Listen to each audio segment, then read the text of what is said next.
Hello. তো নাইকা থেকে কয়েকটা পার্সেল এসেছে আজকে, আর আমি লিপস্টিক পরে বসেছি কারণ কি আমি ইনস্টাগ্রামের কয়েকটা শ্যুট করছিলাম, তো তাই জন্য।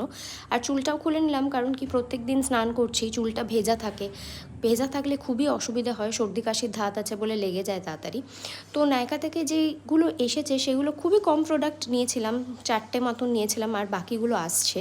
আর আজকাল দেখছি আমার স্কিনটা প্রচণ্ড ড্রাই হয়ে যাচ্ছে, তো আমাকে অনেকেই রেকমেন্ড করলো এই ফক্সলেটের এই ময়শ্চারাইজারটা ইউজ করতে। এটাতে ভিটামিন সি আছে, তো প্যাকেজিংটা বেশ ভালো। তো একদিনই হয়েছে ইউজ করেছি, আরও কয়েকদিন না ইউজ করলে বুঝতে পারবো না আমার স্কিনে স্যুট করছে কিনা। আর একটা গোল্ডেন পিল অফ একটা মাস্ক নিয়েছিলাম, স্মেলটা অসাধারণ ছিল। আর একটু স্মেলওয়ালা প্রোডাক্ট আমার বেশি ভাল লাগে, আমি জানি না কেন। আর এটা তো হিমালয়ান অ্যালোভেরা জেল, এটা আমার হচ্ছে থার্ড একটা প্রোডাক্ট যেটা আমি কিনেছি।